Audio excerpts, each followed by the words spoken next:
১ September থেকে কার্যকর নবম জাতীয় পে স্কেল ২০২৫।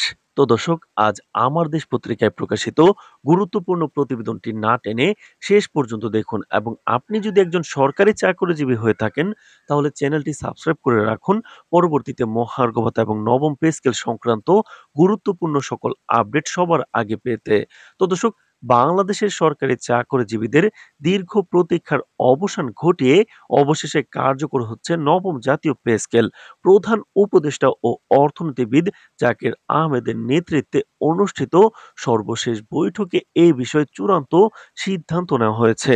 ঘোষণায় জানানো হয়েছে আগামী ১ সেপ্টেম্বর থেকে নতুন এই বেতন কাঠামো কার্যকর হবে। এর ফলে প্রায় ১.৫ কোটি সরকারি চাকরিজীবী ও অবসরপ্রাপ্ত পেনশনারদের জীবনে আসতে যাচ্ছে যুগান্তকারী পরিবর্তন। তো দর্শক, এছাড়াও নতুন কাঠামোতে পূর্বের ২০টি গ্রেডের পরিবর্তে নির্ধারণ করা হয়েছে ১২টি গ্রেড।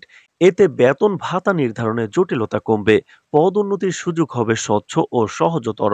অর্থ মন্ত্রণালয়ের কর্মকর্তাদের মতে, বিশেষ করে নিম্ন ও মধ্য আয়ের সরকারি কর্মচারীরাই এই পরিবর্তনের সবচেয়ে বেশি সুফল ভোগ করবেন।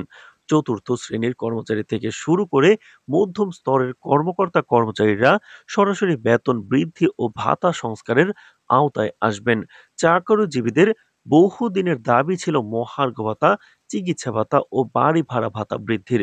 নতুন কাঠামোতে এসব ক্ষেত্রে বড় ধরনের পরিবর্তন আনা হয়েছে। বিশেষ করে ঢাকা ও চট্টগ্রাম মহানগরে কর্মরত কর্মকর্তাদের জন্য বাড়ি ভাড়া ভাতা বাড়ানো হয়েছে। কারণ এসব অঞ্চলে জীবনযাত্রার ব্যয় তুলনামূলকভাবে অনেক বেশি। একই সঙ্গে চিকিৎসা ও পরিবহন ভাতার হারও পুনর্নির্ধারণ করা হয়েছে। অবসরপ্রাপ্ত পেনশনারদের জন্য এসেছে বিশেষ সুবিধা।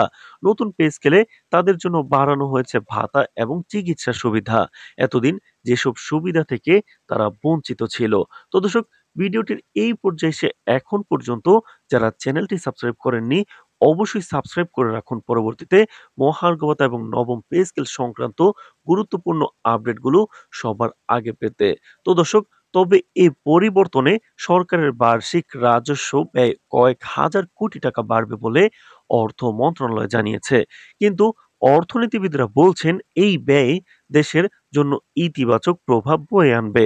কারণ চাকরিজীবীদের আয় বৃদ্ধি পেলে ক্রয় ক্ষমতাও বাড়বে। ফলে বাজারে ভোগ্যপণ্য, বাসস্থান ও সেবা খাতে চাহিদা বাড়বে। এতে দেশের অভ্যন্তরীণ অর্থনীতি চাঙ্গা হবে এবং প্রবৃদ্ধি ধরে রাখতে সহায়ক ভূমিকা পালন করবে। সংবাদ সম্মেলনে জাকির আহমেদ বলেন, সরকারি চাকরিজীবীরা রাষ্ট্রের মেরুদণ্ড। তাদের ন্যায্য অধিকার নিশ্চিত করার লক্ষ্যেই নবম জাতীয় পে স্কেল বাস্তবায়ন করা হচ্ছে।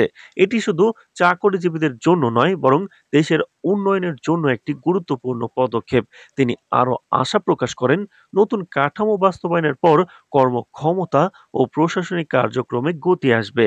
তো দর্শক, সরকারি চাকরিজীবীদের সংগঠনগুলো এই সিদ্ধান্তকে স্বাগত জানিয়েছে। তাদের মতে, যদিও কিছু দাবি এখনো পূরণ হয়নি, তবু এই সিদ্ধান্তকে তারা ঐতিহাসিক মাইলফলক হিসেবে দেখছেন। বিশেষ করে নিম্ন আয়ের কর্মচারীরা এবার থেকে পরিবারের জীবনমান উন্নত করার বাস্তব সুযোগ পাবেন।